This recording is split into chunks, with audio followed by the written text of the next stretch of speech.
Hey, Timmy. Hey Dan, How are you? I am good this evening. How about yourself? I'm doing good. I'm doing good. I was wondering to myself just a minute ago if we were going to have any thunder and lightning like we did last week. There's a chance. There are a few thunderclouds in the area, and there's some off to the west, which naturally move to the east. So there could be thunder or some lightning. And I guess you got to have the lightning to have the thunder. So it's all going to come at some point, maybe. That's right. I love it. Good job. So the racing gods are always listening in. They are always listening in. So Mhm. good weather forecast here from Tim, Metro Detroit area. Good job, Timmy. Yeah, that is Metro Detroit to everybody. So That's right. all of you that are out there across the country and across the world, There you go. we're live from Detroit, Michigan. That's right. I am going to welcome the listeners to the 2021 Grand Prix of Monterey race review. And before I get into the race review, a listener writes, Dear Knucklehead, so one of your picks to win this championship is eliminated, while the guy you said has no shot is still in it. How do you live with yourself? P.S. My condolences to Tim for agreeing to do this pod with you. I like that listener. Yeah, I'm sure you do. First of all, none of the writers seem to get my name right, but nevertheless, I never said that Pato Award was out of it, had no shot. Or do you think he's referring to Joseph Newgarden? No, you're referring to Scott Dixon, that you said Scott Dixon was going to potentially win this championship, and he's out. He is out of it. A round to go. He is out of it. And, the second part of this is. And then you took the easy pick saying it was going to be Alex Palou. Yes, which it's going to be. And Joseph Newgarden, who we've had a lot of discussion about over the last few podcasts, I still think has no shot. It's not over till it's over. It's not over till it's over. It's I think mathematically possible. It is mathematically possible for sure. And I think you're going to do some maths for us later on, right?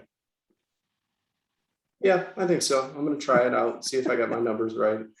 Let everybody know how this is going to play out, or how it could play out, depending on how the top three finish in the race. And I think I've got it figured out to actually who's going to win it too. But yeah, I did some math. I gotcha. That's good. And in case any of our listeners are unable, due to forces outside of their control, to get to the tail end of this podcast where we go through some of the maths, I'm going to give them the Cliff's Notes. Is it plural? Alex Palou is going to win this championship. Book it.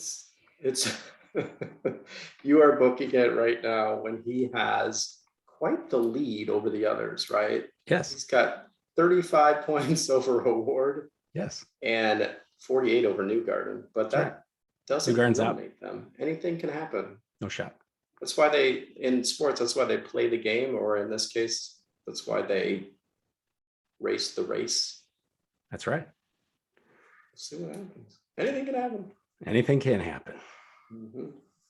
So getting right into it, congratulations to Colton Herta taking first place. Did you hear the thunder? I did not. Oh, it didn't happen. All right. Getting right into it, Colton Herta, congratulations to Colton for second win of the season. Dominant fashion at Laguna Seca. Right from the beginning, this was going to be Colton Herta and everyone else. I think that was pretty obvious. He was able to go long on the alternate tires by pitting end of lap 19, where he rejoined in third place, or what was really the lead, as Ed Jones in the Sebastian Bourdais Sealmaster Honda and Romain Grosjean hadn't yet stopped. Very few had shown the ability to go long on the alternate tire, with many stopping already to go to the primary. He never yielded control of this race. I think Tim Colton and his dad have figured this place out for whatever reason. It could be driving style or whatever it is, but it was never any question that Colton was going to win this thing. I agree. When I look at that, I look at the interviews after the race and I go, it's very interesting that they've asked the question, you guys dominate this place, meaning both Brian and his son, Herta. And they ask, what are they doing differently? How's that happening? And they both go, I don't know. So maybe they just don't want to give up the secret sauce. Maybe they know and they're not telling anybody, but they just seem to, adapt well to the track. Obviously, Colton did this weekend, and he did a great job. So kudos to the team, kudos to Colton, obviously his dad in the pit box. It was a good weekend for them, for sure. It was a good weekend. Speaking of how the Hertas have gone through this, I saw a video on the Rahal Letterman Lanigan YouTube page last week where Bobby Rahal was talking about when Brian raced for Team Rahal at the time. And he did ask Brian, what was the secret? What was the shortcuts, I think is what the terminology Bobby used in that video. And it was interesting because what Bobby had said was Brian was able to carry more speed into those turns and into those corners at that time that, other drivers perhaps were unable to do. It could be, now granted, those are two very different cars, this Dallara DW12 and the old, Champ car, the Renards and all that. But that's what Bobby had nailed it down to, what Brian's secret was back in the day. So could very well be something similar to that today. Yeah, and I think the only way he wasn't winning that race is if his teammate didn't, took him out of the race there. And I know they have that contact, which we'll talk about, but I think that's the only way he doesn't win the race if he gets bounced out there. And, he stayed on the track and kept going, but he made a mistake there, right? He almost lost it through that corner. He came out and got it in the dirt there. And then Alexander Rossi came through and almost passed him, but as you'll talk about here, he went off the track a little bit. Yeah, it was close, that's for sure. I think that was the only misstep that he had that entire race too. I mean, he looked pretty good after that. Got a fun fact for you. The last 4 wins for Andretti have come from Herta.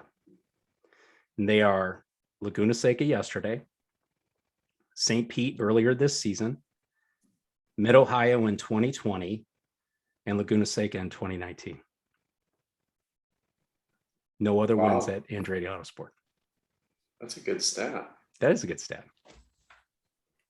What does that tell you? That tells you he's the team leader. He should be the team leader. If he's the one that's pulling in all these victories, he's definitely the team leader. And you almost look at Alexander Rossi as that team leader, but he hasn't been able to put a race together in order to come on the top of the podium there. So, and that goes back to 19, right? Yep. Laguna 19. So I think you're right. I think that does tell us that Colton is definitely a leader within this team, but I think that's what tells us change is necessary within this organization. And we know that change is coming. So I think that's one of those pieces that lead up to that change. Moving on within Andretti Autosport, 11th place for Ryan Hunter-Reay. Ryan had a good race. I mean, kept himself out of trouble for the most part. Did what he needed to do to overcome his 19th place start. It's just a mess. He made 3 stops and at one point had gone from 19th to 16th place as pit stops were happening. He also, similar to Colton, didn't seem to have the tire degradation issues that the others did. But he did have a fueling issue that kept him from leveraging the full grunt of the Honda power. Yeah, Ryan's obviously looking for a ride come 2022. He put together what he could based on where he qualified, which, as you mentioned, was 19th. Good showing for, DHL to get on the screen there a little bit, show the sponsors off. And he was there. He did all right. And, you'd like to see more of the Andretti team, at least in the top 10. There's only one, and that's the winner. So yeah, that's probably disappointing overall for Andretti Autosport. But as you mentioned, that's why they're making changes to get more of those drivers up in the top 10 spots. Change is coming. Hinch, he made it to the end without getting caught up in anything, which I think is really good because if anything, the only bit of luck that James Hinchcliffe has had over the last several weeks has been bad luck. So good for him to be there. But, even in that case, it just didn't work out for him. I mean, he was in 19th position at the first stop after qualifying 11th. So his car just threw an anchor and just went backwards. Never really talked about it on the broadcast. Didn't really see much on social media or, within any Andretti Autosport press releases or anything. It just how that shook out for Hinch. Yeah, the most I saw of him was when he was getting lapped by the leaders. Yeah. But I think for him in the last 4 races, this is the only race that he's finished. So I think it was an effort of keep all 4 wheels on the track, don't bump into anybody, and go as quickly as you can. And that's where he ended up. But that's disappointing when you lose 9 positions in a race. And James got the talent. It's just a matter of putting it together and being a consistent threat for the podium each week, which he hasn't been able to do over the last year here. Right. Hey, it warms my heart a little bit to have you say something nice about James Hinchcliffe, because I know we've been a little critical of Hinch, but it is nice to. I mean, I think both of us at this point would love to see something nice happen to him, right? Like a top 10, a top 5, a win, a podium or something like that, because it's just been miserable for him. Well, Canada is only a stone throw from where we reside, so I try to be nice to our neighbors to the north. That's right. And so let's shout out to Canada. I like Canada. Shout out to Canada. I love Canada. I think if I'm not mistaken, I'm gonna throw this out here without looking it up from a fact check standpoint, but I think the Detroit crossing is the only crossing into Canada from the United States that you drive south to get into Canada. That is correct, and a lot of people don't know that. Canada is south of Metro Detroit if you look at the map. And the thing that I do, which is, we drive through Metro Detroit quite a bit when we go down south and things of that sort. And it's one of those things, whenever we see the Ambassador Bridge, I always sing the Canadian national anthem. And I sing it in the car as loud as I can, just for the kids. So the kids, can plug their ears and say, "Dad, what are you doing?" And so the whole family knows the Canadian national anthem. And the only reason I sing it is, well, there's a couple reasons. One is, obviously, I love Canada. But the other part of it is, growing up, going to Michigan International Speedway, they always had the Canadian national anthem. So yes. Right before the U.S. national anthem, they would have the Canadian. And I always thought it was a good anthem. And so going there year in and year out, I got to know it. And now I sing it for my kids, so they get to sing it too, and they know it. There you go. I love it. Hey, one of these days, you're going to let me put these Zoom videos on the YouTube channel that I'm just holding for nothing, and then we'll get you on there to sing the Canadian national anthem. We'll put that on there as bonus episode. I'm not a good singer, everybody. So it's okay. It'll be one to definitely hear and watch. Will definitely be one to hear and watch. Yeah. 25th place, Alexander Rossi spins lap 2, making a move on Herta, as we mentioned earlier. Colton stepped off a little bit, and it looked like it had opened a door for Alexander Rossi, trying to capitalize on that. And it just, I think, a little overly anxious. He hit the left rear of Herta, and it spun Rossi. What a shame. I mean, just what a disaster, because that's been a tough season for Alexander as well. Two full seasons without a win so far. Restarts the race 1 lap down in 27th place, completely out of it after that. That could have been disastrous for the entire team, but he saw his opportunity and he went, and I do not fault him at all for that move. I think if you look back and you go, let's look at Mid-Ohio, and when you had Power hit into Scott Dixon, everybody thought that's too early in the race to take that chance. You need to hold off. But I think knowing how good Herta was in all the practices and all the qualifying, that Alexander Rossi knew that was his one shot, and he went for it. And good thing he didn't take out his teammate. He only took out himself, but I commend his effort on that. Yeah, I mean, you have to go for it, right? If you see that window of opportunity, you have to go for it. So if the chairs had spun a little bit differently, if Rossi had taken everybody out, it really would have been to Will Power, who ended up having mechanical issue anyway, and Alex Palou in fourth place there from a Mhm. qualifying standpoint. That would have Yeah, I would probably have sealed said that something totally championship, right? different. Yeah, I would have said something totally different if he took his teammate out, but he didn't. So, Thank God. it's a solid move. Your teammate makes a mistake. You know he's quick. You got the same chassis as everybody else, but also you have the same engine and you're on the same team. So I'm sure you have similar setups. You got to go when the door opens and you're a racer, you go and you put that nose in there and you try to make it hold on, and it just didn't hold on for him. But Yep.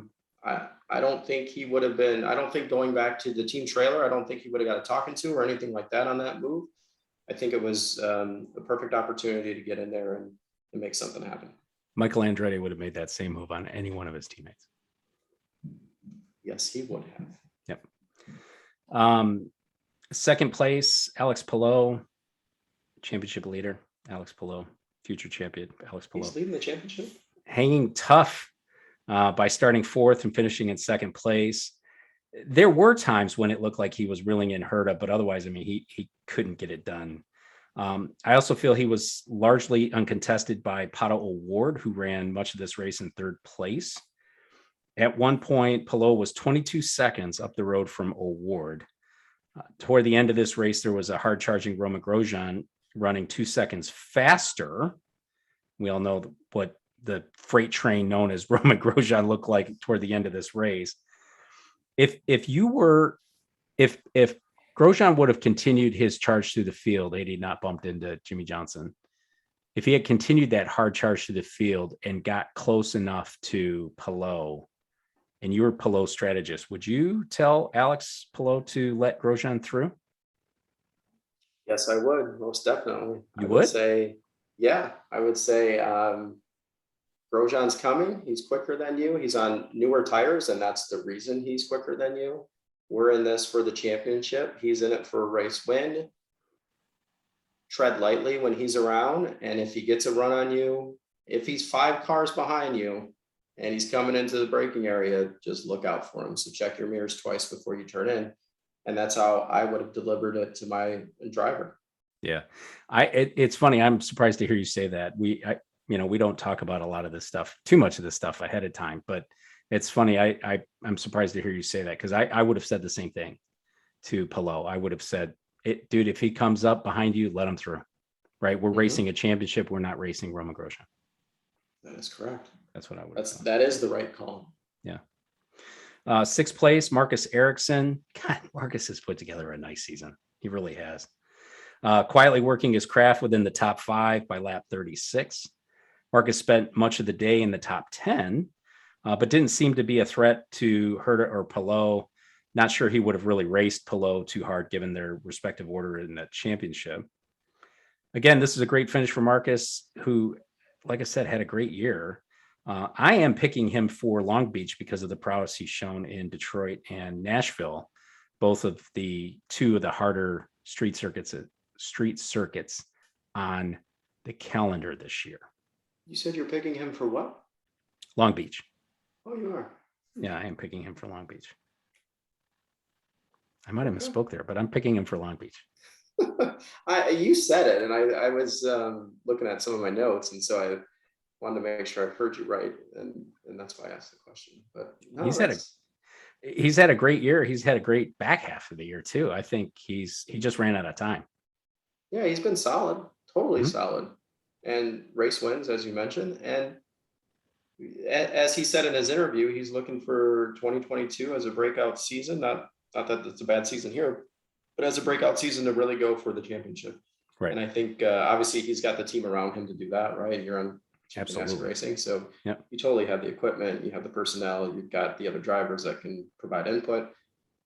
So yeah, he's, like you said, quietly. He's been very quiet, but he's been very consistent, and he's super professional, well-mannered. Mhm. Like, he's a good dude. He is a good dude. He really is. He's great on TV. He looks good, right? I mean, he says all the right things, and it's hard not to pull for him, right? Even watching him go up over the backside of Bourdais and in Nashville before his win there. I mean, you still pull for him, right? You can't fault him for the way he drives. He's really good. And I think what he's looking at for being a breakout is, I think he wants to start 2022 as a championship contender, right? Not as this surprise, of the season, similar to what he is this year. Because I mean, prior to this year, I don't think anybody was talking about Marcus Erickson being a championship contender. Mhm. Well, his teammates are going to be his biggest competitors, right? So they're going to be Absolutely. his biggest allies as well as his biggest competitors. So it's a tough group to drive against. But Yeah. he's done well. Yes. And one guy who, we know is going to be a tough competitor regardless of what happens is Scott Dixon, who, I mean, just had a very un-Dixon-like race at Laguna by finishing 13th. He seemed to struggle most of this race. Not that this, he's now mathematically eliminated. So, and yes, I've been saying it's Dixon or Palou, but he's out. I think it's definitely Palou's championship to win. This was a very I think his result is a little bit of father time. You think so? Father time catches up with everybody, right? And you're at that age where you're getting there where, I'm not saying he's done. I'm just saying that he's probably maybe lost a bit. When you look at what Palou did and even what Erickson did, you go, was it this just the setup on the PNC Bank car, or was it something else going on there? I think it was set up. I think that Scott Dixon just wasn't able to come to terms with the car this weekend, and it just wasn't in the cards. Can we get somebody on the staff to take a look at how old Scott Dixon is? Especially compared to someone like Elio Castroneves, who won the Indy 500, by the way. And I think Elio's older. Elio is the oldest one on the circuit. He's 46. Yes, I'm being told in my ear Scott that Dixon is 41. 41. I'm being told in my ear that Scott Dixon is 41 years old. I don't consider 41 old. I mean, old for a professional anything, right? Anything professional athlete. He's definitely on the older side of that. Mm-hmm. I think he had a good year, man. He was in this championship up until yesterday. Yeah, no, I agree. I think it's a matter of like you said, I'm just hypothesizing that age makes a difference. Your hands are quicker, your reaction's quicker when you're younger, of course. It's just the way it works. And I'm not a doctor, by the way. But at the same time, you got to have the right car underneath you too, right? So you could be the fastest hands, quickest, whatever it might be. If you don't have a good car, you're not going to go fast. So maybe his setup wasn't conducive to tire wear. Tire wear goes off, the balance goes off, obviously you fade. I agree with that. We had talked during our silly season podcast that, Dixon could retire. And, I never really asked you if you meant that for real or if that was like tongue in cheek, but I think this season feels to me like this is where Scott Dixon passes this torch to, the next generation of IndyCar drivers. Yeah, I think, I don't know if it was tongue in cheek, a little bit, but it was, if you win the championship, and my statement was, if you win the championship, do you consider retiring? And if I was in his shoes, I'd say, you know what, I'm done full-time driving. I'm going to take a different role at Ganassi. I'm going to probably run the Indy 500 because I've won it once in my career. And I know you can win that race, pretty much at any age. Obviously, at that race, experience counts. So the older you are, obviously you have more experience. So I think maybe that's the path you take, but he's coming back. He didn't win the championship, so he'll be here. He'll compete next year. And Dan, you said you think that'll be his sort of handoff season to the younger drivers there. I think so. I think this is really where, Dixon is looking at, more days behind him than ahead of him. I don't know how many more years he has to run in that car, but I feel like, metaphorically speaking, I think that the young guns are starting to come through in IndyCar. And I think who we're going to start to see, going forward.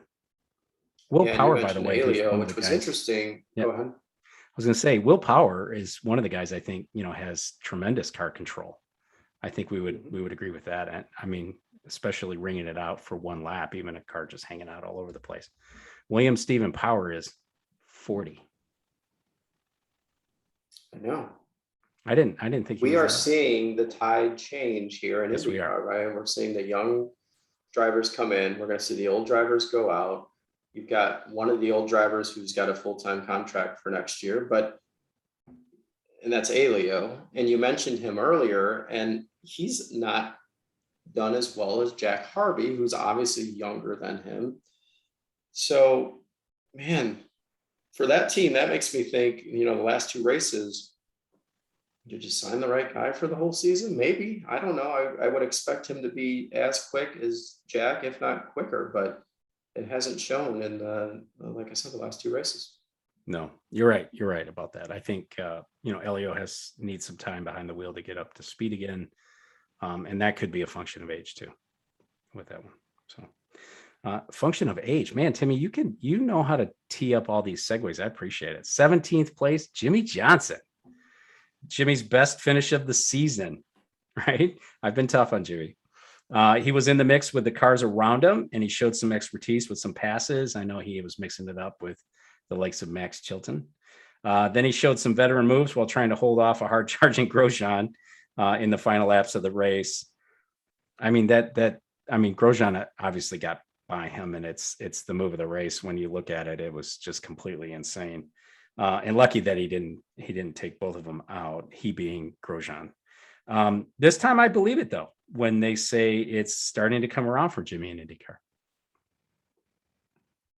Well, let me talk about Grosjean getting by him first. I kind of expected the glasses to come off for this comment. They may come off, but let's talk a little bit about There it is. The team orders to Jimmie Johnson, who's trying to get his best finish of the season in a Chip Ganassi racing race car, IndyCar, whatever you want to call it, is 17th, and then you want him to make it difficult for Grosjean to get by?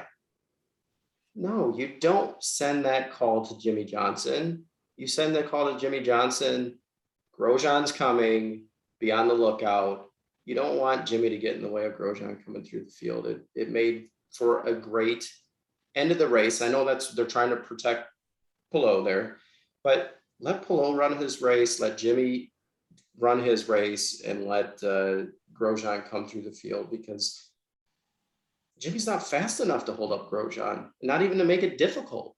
Yeah, that's an interesting perspective. I guess I didn't really look at it from that perspective. I mean, that likely was his charge. There was Jimmie Johnson. They wanted Jimmy to hold off Grosjean, who was coming like a freight train.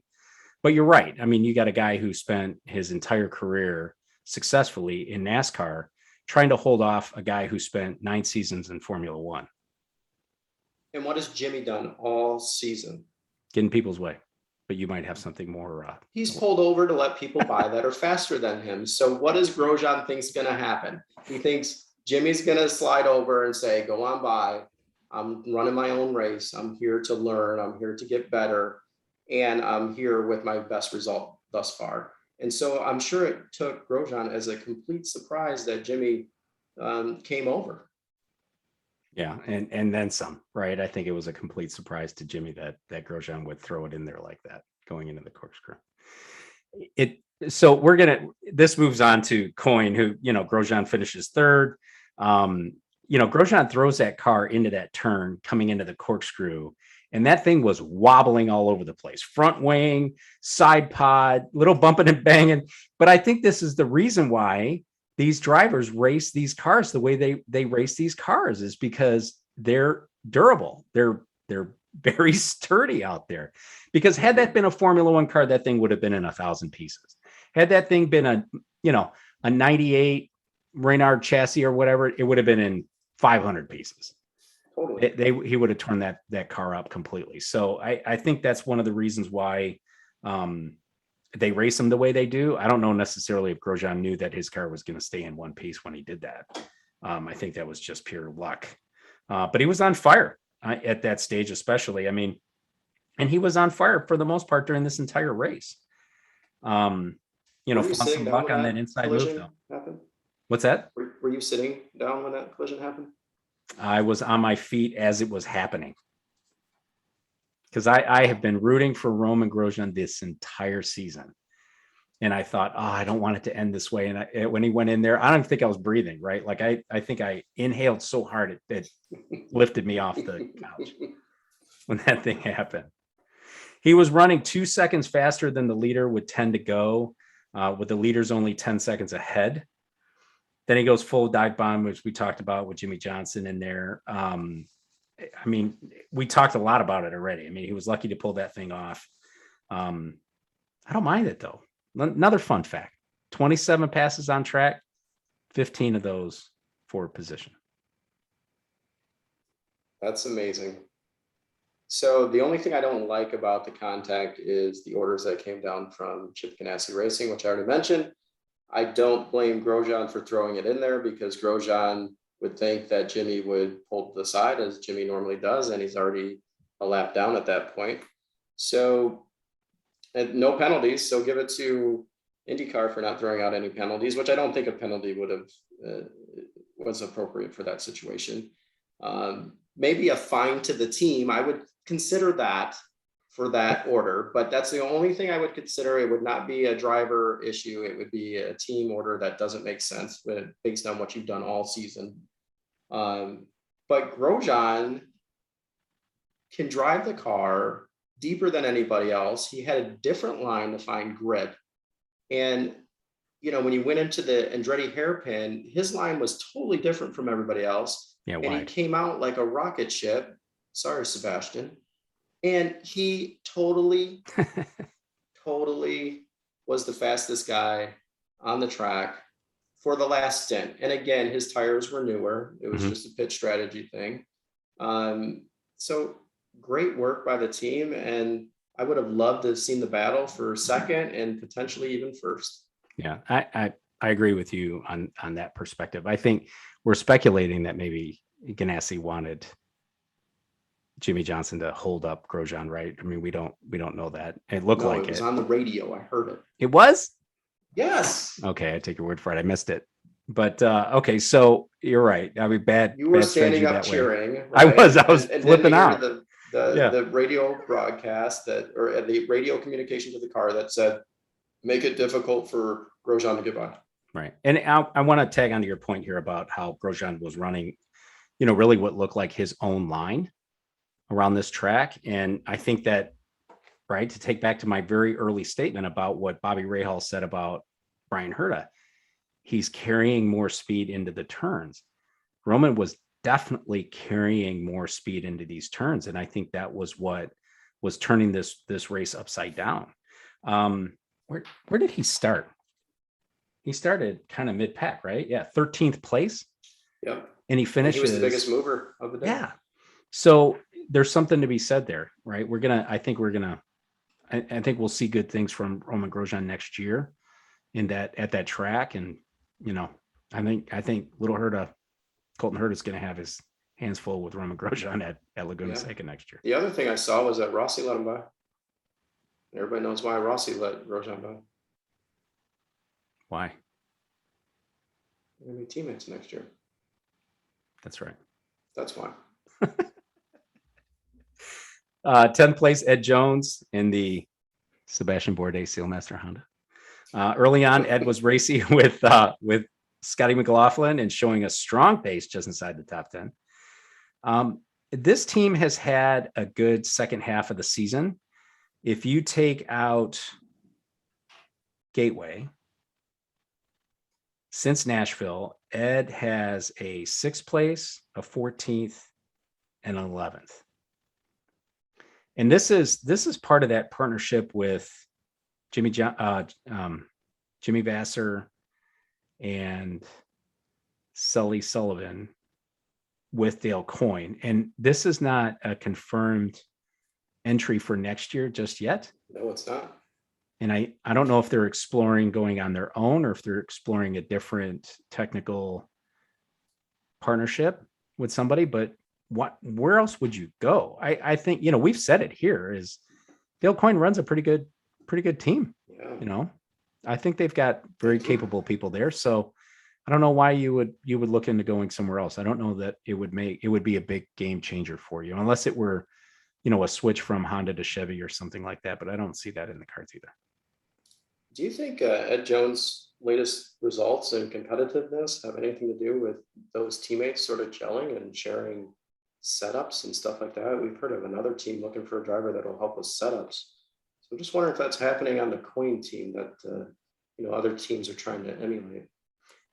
It could be. I mean, it could be that maybe Ed Jones has figured out how to drive a little, of Roman's style or, vice versa, whatever it is. I mean, Ed Jones would have the more experience with the IndyCars. So, maybe there's a baseline set up there and then, maybe Roman is honing it and kind of sharpening up the details and it's just spreading throughout the team. I think that team is the next team on the list. It is the next team on the list. Rahal, Letterman, Lanigan Racing, still the Achilles heel of this team, particularly the full-time drivers. Graham Rahal qualifying 12th, which is a dramatic improvement in my opinion, and Sato lining up 23rd. With that said, Oliver Askew puts in a 5th place effort in only his 2nd race with Rahal and his 4th race of the season, 5th place being the qualifying effort.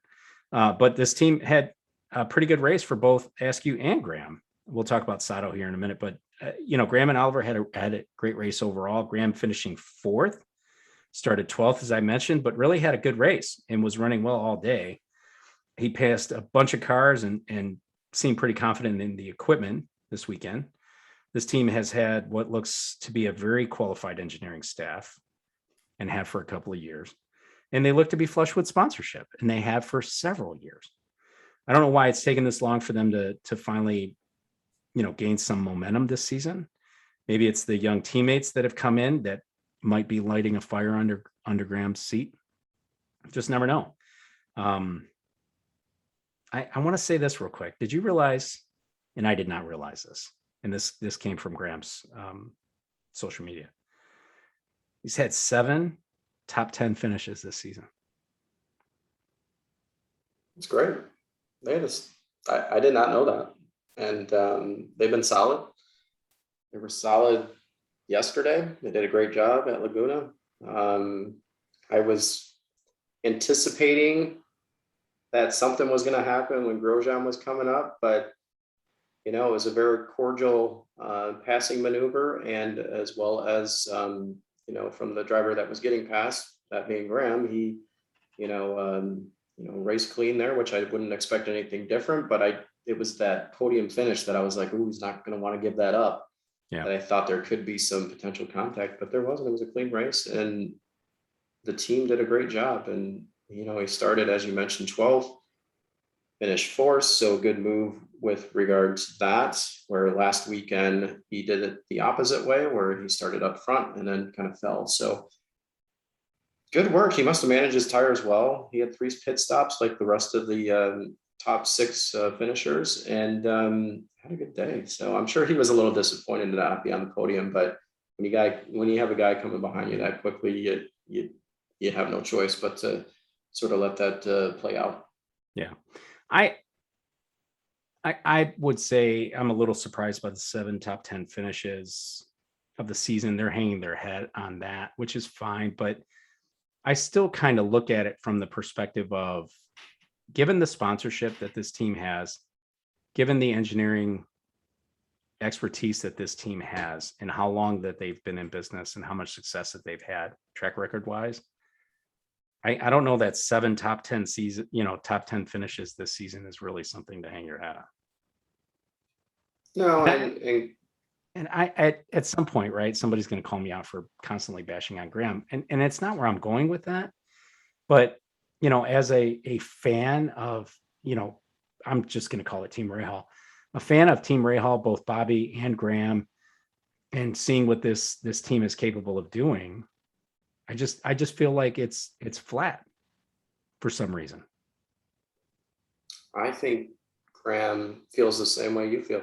And he sort of mentioned that in the interview after the race that, although a good finish, they'd like to see more out of the team, and they're getting there. They're working on it, and look for great things in 2022. Yeah. I'm hopeful for 2022. I am. I'm hopeful. Tempered, but I'm hopeful. Oliver Askew. Driver lineup. Yeah, we'll see what that driver lineup looks like, right? Because I think it's only a matter of time before they confirm Jack Harvey, and then we'll see what happens in that third car. I know which way I'm pulling for that third car, and I know which way you're pulling, which is in two different directions. Yep. Ninth place, Oliver Askew. Oliver had a bad stop on lap 16. He rejoined from 16th place from well inside the top 10. It's hard to bemoan this team for a bad stop. I mean, they're a part-time team. They do have some experience, right? This is the second weekend in a row. So, but I just feel like, being that it's a part-time team, I don't think it's that unexpected. But I also think that Oliver's been a breath of fresh air for this team. I mean, he looks to be having a lot of fun out there and has performed extraordinarily well, I believe. I don't know what his chances are to be in this car, but he has my vote. That's for sure. It didn't sound like Oliver believes he's going to be in that car next year through some interviews and some things that he's had. But I hope that somebody gives him a very honest look at this thing, with somebody who might have a seat available. You're pulling for Ferrucci. I don't think I'm putting words in your mouth on that one, right?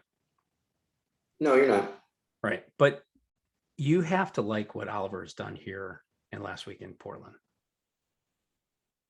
I like excitement. I like a really quick driver, and therefore that's why I'm leaning the other way. Right. Ferrucci does it with a little bit more pizzazz, right? A little more Paul Tracy to him. And is kind of what I said last week, but Zanardi-esque, throwing it in there. I wouldn't go that far, man. Well, that might be a little much, but it's exciting. It's no holds bar. I'm going for it. I'm quick.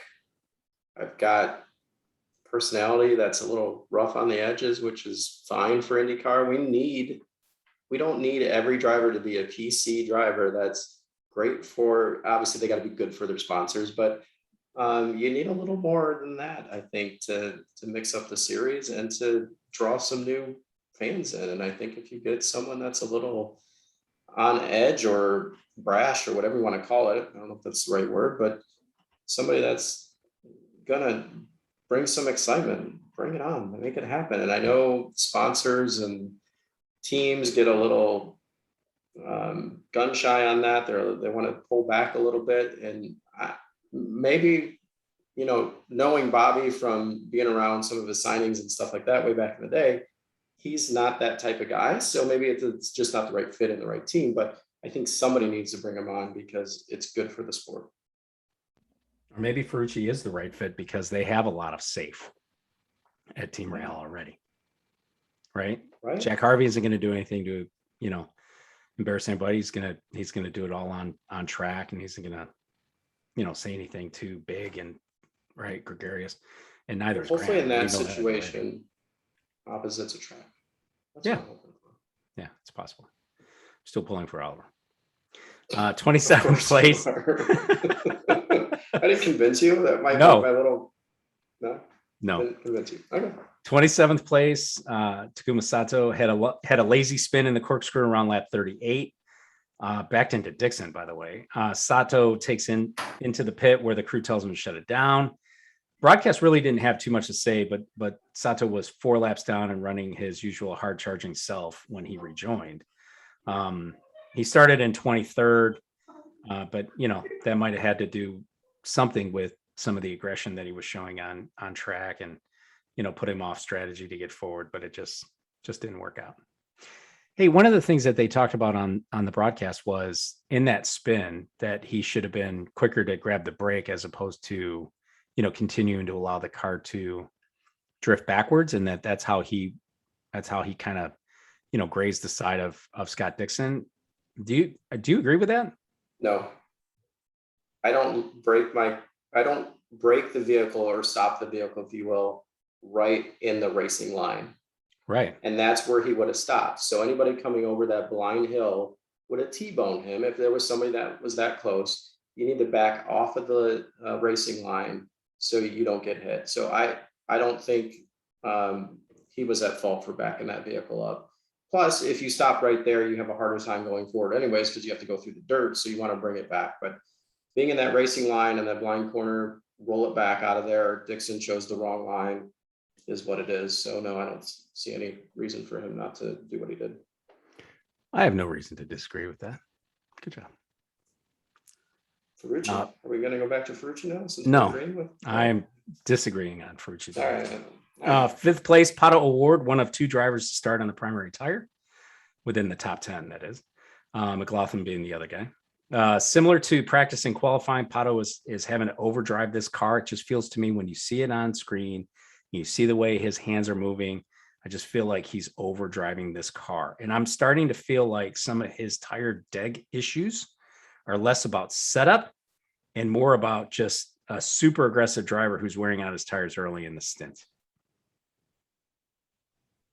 So from my perspective, he is overdriving the car, right? He's young, right? And he's aggressive. But overdriving the car and being second in the championship, go ahead and overdrive it. Like, that's fine. He's really good. I think maturity will set in and he'll back off a little bit, be able to monitor the tires better, or at least have a better stints where the tires aren't going off so bad. So he's good. He's going to be there. He could be your champion. He is good. He could be our champion. That's for sure. I mean, mathematically, he's got a far better shot than the other guy. I think it's been a terrific season for Pato, whether he finishes second or third in this championship. I believe it's clear he's going to be a star, though, in this series, and I think he's going to be a star in this series for years to come. Did you just predict Newgarden to pass him on the championship? I did not. Second or third. It's mathematically possible. First, second, or third is mathematically possible. But it is. We'll go with second or third. Yeah, that's right. His teammate places 19th, Felix Rosenquist. 2 spins by Felix in the span of 16 laps. That pretty much spelled the end for Felix in this race. I'm surprised because in his earlier trip to Laguna, he finished 5th while at Ganassi. So it's not like he can't get around this track. It just wasn't working out for him. Yeah, no, you're right. And I think last week we praised him for how well he did. Yeah. And so this week he, had the couple spins you mentioned there. And I didn't realize that he finished 5th last year, with Ganassi. This would be 2 years ago. Yeah, 19. Remember that, but in 2019. But so maybe that tells you that the car wasn't the best setup, and therefore maybe Pato's not overdriving that car. He's driving it to its potential because the balance wasn't as good as it could have been.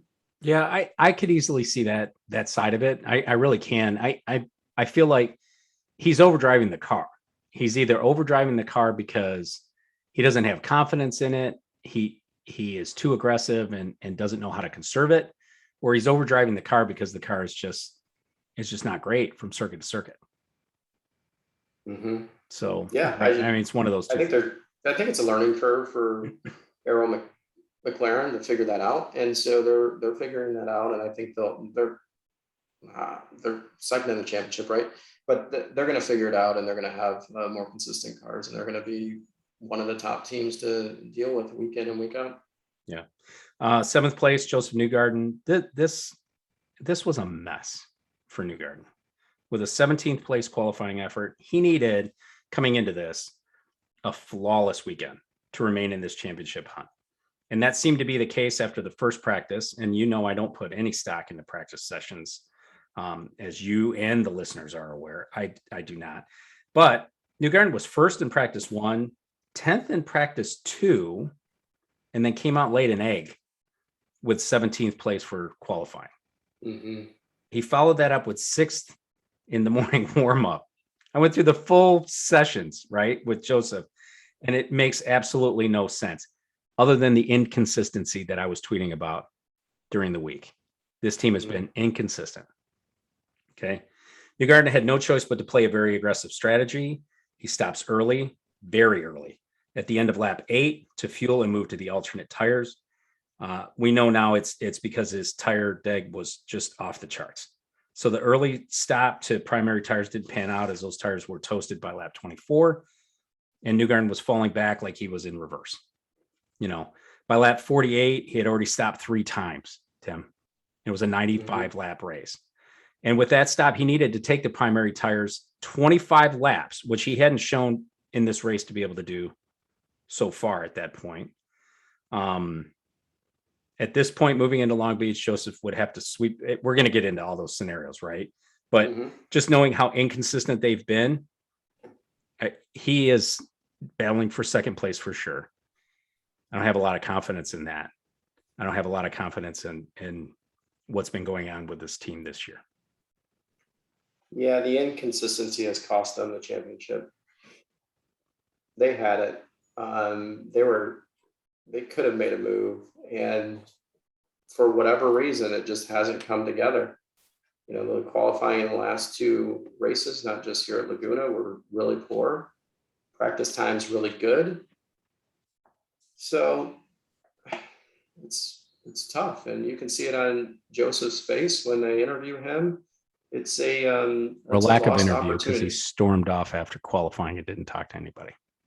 Well, after the race he did, but I get it. Sometimes your emotions get the best of you, and it's probably better just to walk away. But he was truly disappointed, obviously. But if you look at the practice time, and I'm just going practice 1, he was top of the charts. It's a 111.7.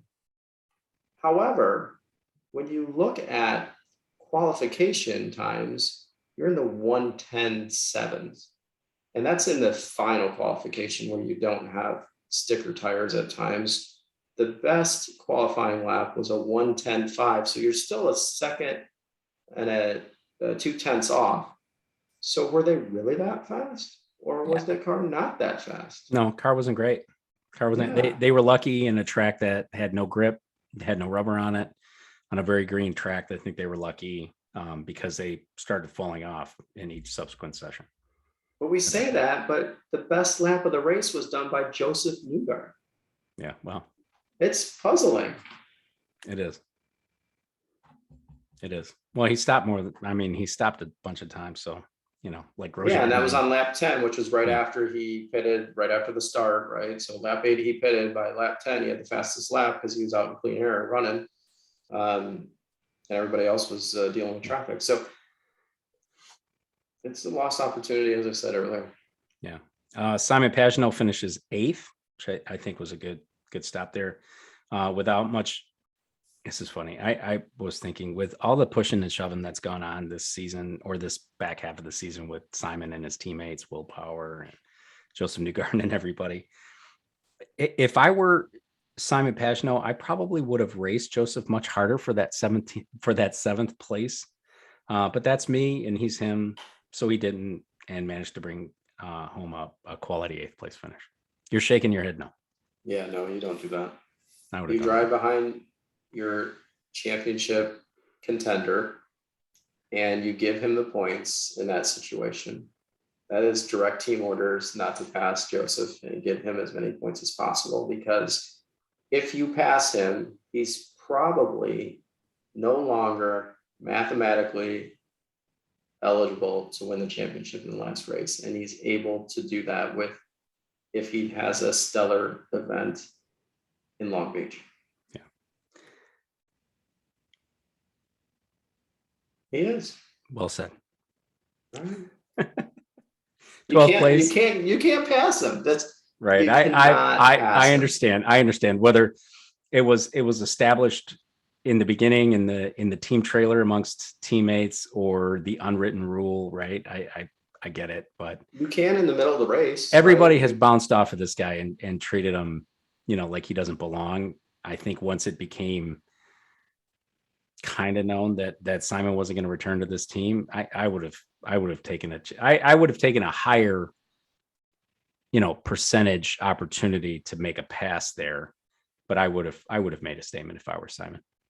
Do you have given it back at the checkered flag right before? No. No. Okay. Nope. 12th place, Scotty Mclaughlin. He qualified one ahead of Newgarden in 16th place, but seems to be a victim of miscommunication from his crew. He had time and fuel for another lap, but came in, again, miscommunication. But remember, what I keep saying about Team Penske, it just seems like the details aren't great this year. A lot of inconsistencies with a team that is always better prepared than most on any given weekend. And that was it for Scotty. And in a note, but nothing of significance, right? Scotty was first in the morning warm-up.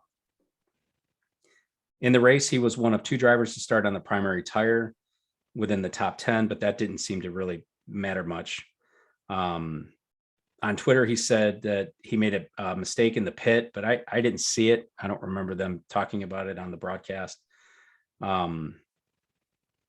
He's 20 points ahead of Grosjean in Rookie of the Year standings.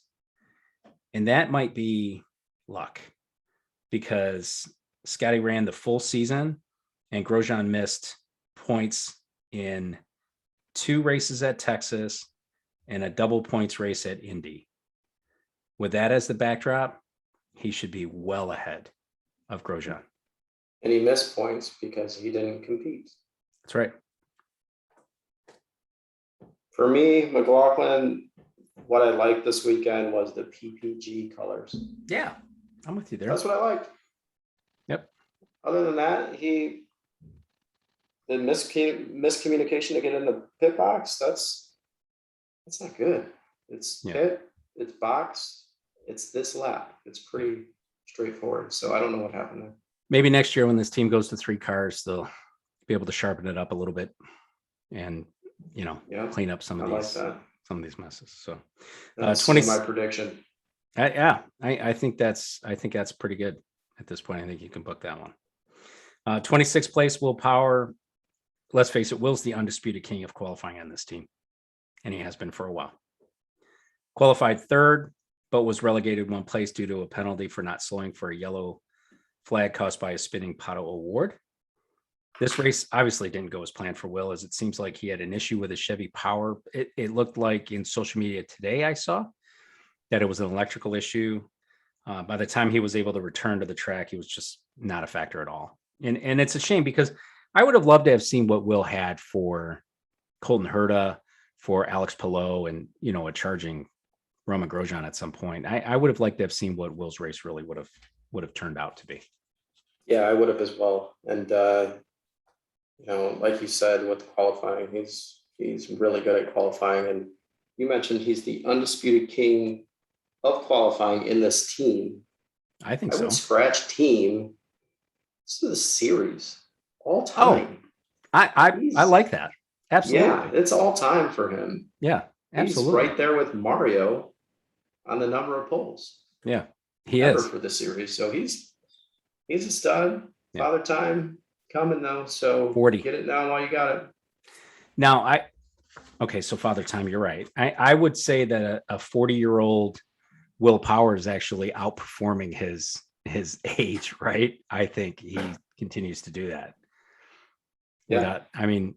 I like his style. I like what he does. I like how he races. I'm a huge Will Power fan. Mm-hmm. Huge Will. I'm as well. Yep. AJ Foyt Racing, 14th place by Sebastian Bourdais, running 5th on lap 26 after stopping on lap 3. And that was in that Rossi caused yellow flag where Sebastian switched to the primary tires. But he seemed to fall victim to the high tire deg. He did find himself in the middle of a few scraps with one Jimmy Johnson in particular. It remains to be seen what happens to Sebastian for 2022. He had a decent race. Finished 14th. I find interesting though. I found this out putting together some notes for this podcast. Is Sebastian Bourdais' Twitter background photo is the Mustang sampling Cadillac in the IMSA series. Exactly what I said. It's a sign, potentially, huh? Potentially. Hmm. 23rd place goes to Dalton Collette, his teammate there at Foyt Racing. Qualified 27th, finished 23rd. Seems like he never came to grips. Let's see what I did there with this track. He crashed in practice too. First time we saw him without a helmet. I think if I'd have seen him walking down the street prior to yesterday, I would have known. I would have never paid him any attention. Yeah. You know, I'm going to go back up to Sebastian just for a quick second. I Sure. love that every broadcast they bring up, he's a 4-time IndyCar champion. Yes, they do. It's appropriate. Absolutely. He deserves that recognition, because you have a lot of new, young watchers and listeners that don't realize how good that guy is. And he is outstanding. So put him in the right car. He can prove that he can win races. Again, I'm going to bring up Father Time. This is the Father Time show, everybody. That it's catching up to him. So I'm not sure if he's going to be in the series next year, as Dan alluded to based on his Twitter account that he may be going somewhere else. But kudos to the broadcasters to bring that up, because I think it's appropriate. Yeah, and I think you said it.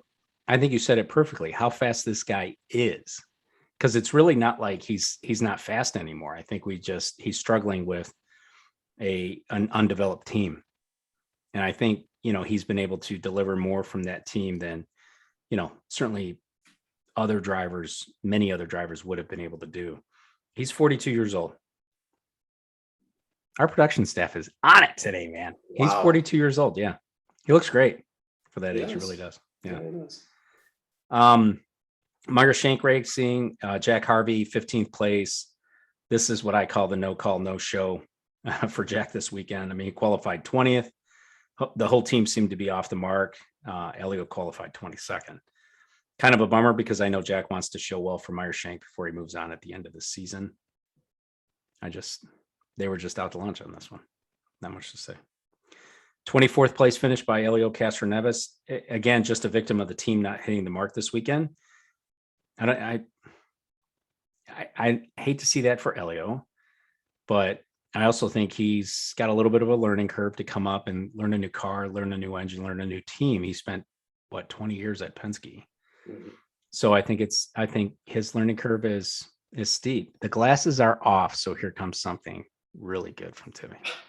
I expect him to be fast out of the box or out of the trailer, whatever you want to call it. And so I've been really disappointed in the last 2 races with Elio being on that team, and not being as close to Harvey, or not being even around Harvey. Like, I don't know what's going on there on that second team. They obviously got the package right for Indy, but it's been really not a good showing for these last 2. So hopefully next season brings better things for Meyer Shank and Elio.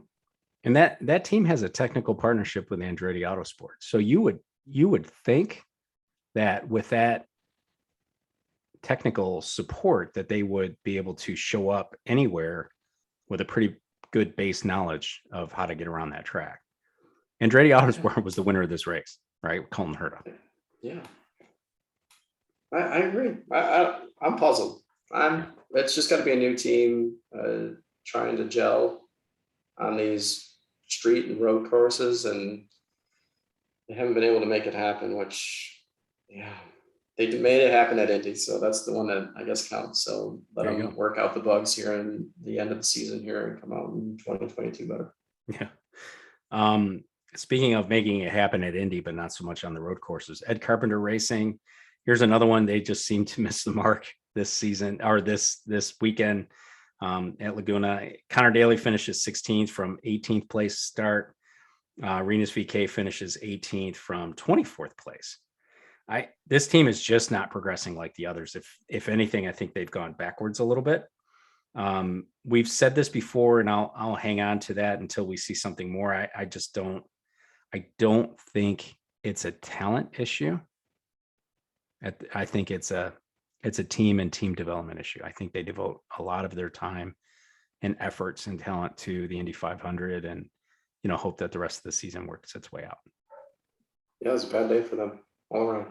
Yep. Carlin Racing 21st, Max Chilton coming off his best qualifying effort of the season with a 10th place. Carlin Racing and Max were chasing an ill handling car all day.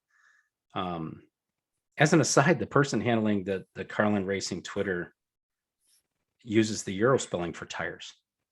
TYRES, which I love. I like that. I might just start incorporating that in my regular life. Like Like adding that as a U well. to favorite. That's good. Yeah, I like that. Mhm. Juncos Hollinger, 22nd place from Callum Eilert. During morning warm-up, it looked like Callum got caught out on a wet curb in turn 4 that turned him into the tires. The team had to scramble to get the car ready for the race, essentially a 2-hour turnaround. It didn't look too bad, but something a single car team with limited resources definitely doesn't want to be doing 2 hours before lining up for the race. And that might show in that finish in 22nd place. Mm-hmm. Yeah, you don't want to do that. And they'll be back here at Long Beach. Long Beach. And so we'll see how they do there. Yeah. I don't know why I just spaced on that, but I did, but that's okay. It's all right. And that is the race in review, team by team breakdown with that one. I think, no surprises there. I'm looking forward to a good race at Long Beach. We do have some championship scenarios. Timmy, you want to help us do this maths?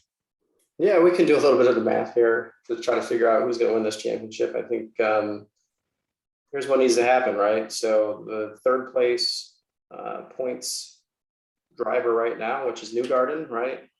He is currently 48 points behind Pelot.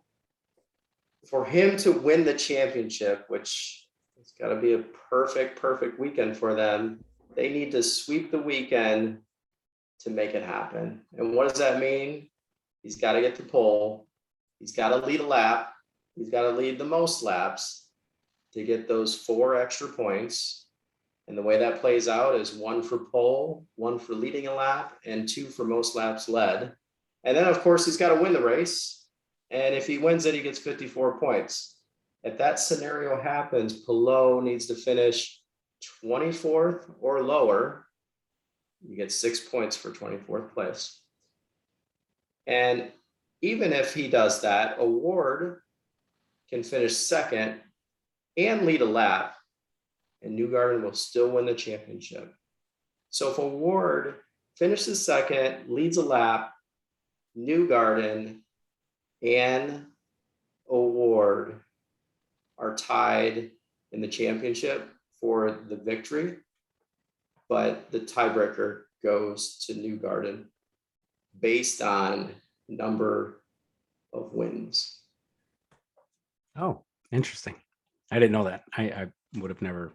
Because Newgarden would go from 2 wins to 3 wins, Oh, and Award has only 2 wins. And if it doesn't fall in that, you go to second place finishes, then you go to third place finishes. All right, so that's how Newgarden makes it happen. Is he going to do it, Dan? Nope. And it goes back to inconsistency. Exactly. And you can't have a weekend like that if you're inconsistent. Nope. So Award to win, Award needs to finish second. He needs a bonus point, so that's either leading a lap or getting the pole. And Pelot needs to finish 25th or lower, and a tie goes to Pelot. And the tie goes to Pelot. Yes. Unless Award wins, right? No. So if Award wins, he'd have he 3 would wins on the have season. 3 wins. Pelot would have 3 wins. Oh, second place is the next. And then if you go to the second place, Pelot has 2, which was at Indy and Laguna. And if you wait a minute, that's not right. It's all right. That's all right. And if you go to no, that's right. So second place, Indy and Laguna, and then Award would be only have 1 second place finish at Cape. There you go. One thing actually, while you were telling us that, just kind of a thought occurred to me. Who beat Joseph Newgarden on the streets of Detroit? Pato Award. Right. It's possible that Joseph could go in there and have a really good weekend. They were good in Detroit. Street course, right? How much of that really carries over, I don't know. But it's possible he could have a really good weekend. It's possible that Award could have a really good weekend too. It is, yeah. That's the best thing that could happen to, the series, to NBC and everything else. Mm-hmm.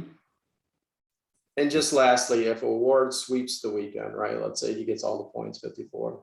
Palou will need to finish 11th or better, or 12th, and get one of the extra points. That's good. That's a lot. That's a lot of math and a lot of scenarios, how those things play out. So I appreciate you doing that. I appreciate you giving that one, because that maths are not my strong point. So yeah, appreciate that. There you have it. Good job. Hey, this was the 10th manufacturer's title for Honda in their 4th consecutive. I asked last week, does Honda have an advantage this year? I think they do. I think they do, because out of 15 races this season, they have 9 wins, including the Indy 500, and that counts for like 4 extra wins. That's good. I love it. I'm waiting for Tim to take his glasses off. No, I'm not taking my glasses off. That's stellar. We talked last week about how the Honda has better drive off the corners, we believe, which has provided better consistent results for the Honda team. So based on that and what you just mentioned here, they deserve the manufacturer's title. Yep. The schedule was released. Did you get a chance to take a look at it, Timmy? For next year? A little bit, yep. Did you get your email from Indra from, was it Green Savory Productions? I don't think I did. I did. We're going to a couple of races next year. I'll fill you in later. Okay. The season starts in February and finishes on September 11th, presumably to avoid any conflicts with the NFL. Most notably, 14 races on NBC, including, of course, the Indy 500. Detroit is no longer a doubleheader and will be on USA Network. The glasses came off, ladies and gentlemen. I'm not okay with that. You're not okay with Detroit not being a doubleheader? Yeah. I'm okay with it, to be honest. I really am. I don't need 2 Detroit races. I'm kind of over the doubleheader thing, to be honest with you. I really am. Look at all the action and the excitement that happened in those 2 races. Both were really good. But yeah, I guess you gotta do what you gotta do. Can I have one really good race? It's going to be on the USA Network, which I find it is interesting. Gateway will also be on USA Network next year. Toronto will be the one race that's streamed on Peacock. And then 2 trips to the Indy Road Course. Do you think 2 trips to the Indy Road Course is a problem for the series too? Yes. And there it is. You know what? The internet agrees with you. I think people are tired of seeing that. You know what I'd like to see? If we're going to go there twice, I'd like to see, a configuration change for the second race. I agree. I think what you saw from a viewership on race 2 at the road course this year kind of shows the interest isn't really there unless you spice it up. Right. And this year they did it with NASCAR, right? Mm-hmm. Are they doing it again with NASCAR series? Is that the plan? I'm assuming. I don't know. Did we wear out the production staff? Maybe we can get somebody to check on that before the end of the pod here. Yeah. Arrow announces an extension with McLaren through 2028, which is good on them. That's going to be a tough team, I think, for a while. Mm-hmm. Also, I noticed Stoffel Van Dorn hanging around this weekend. Might he, Stoffel Van Dorn, be looking for another spin with McLaren, but this time in an IndyCar? What do you think, Tim? I think so.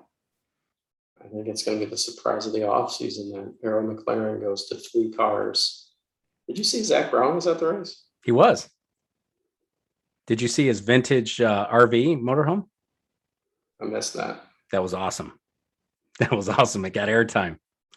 When you got the team boss at the track, there's a lot of effort, a lot of minds thinking about this IndyCar series and what they're going to do to take the championship, not only this year, but potentially this year. Obviously, if they have a great race at Long Beach, but what's to come in 2022, 2023, and beyond.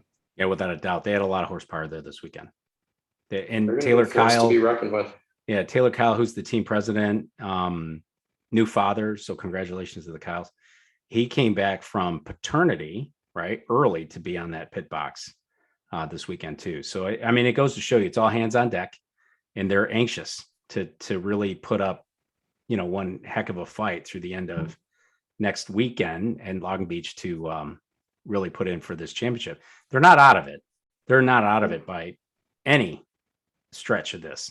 So we'll see.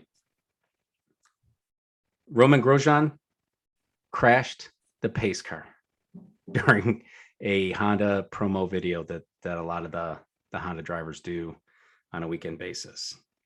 And with that, for once, I'm speechless. Yeah, must have been oil on the track.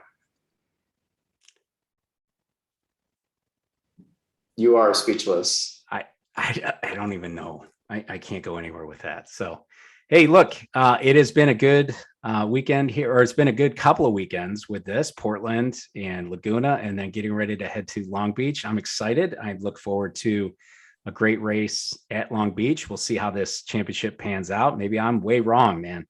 And Joseph Newgarden can put together a perfect weekend. Not likely. But I think that Pato Award and the McLaren team are going to pull out everything they can to go after Alex Palou. So in any case, I think it's been a good season for both of those teams, Ganassi and Arrow. And I think it's been a good season for Palou and Pato Award, however it shakes out. So I'll be happy for them.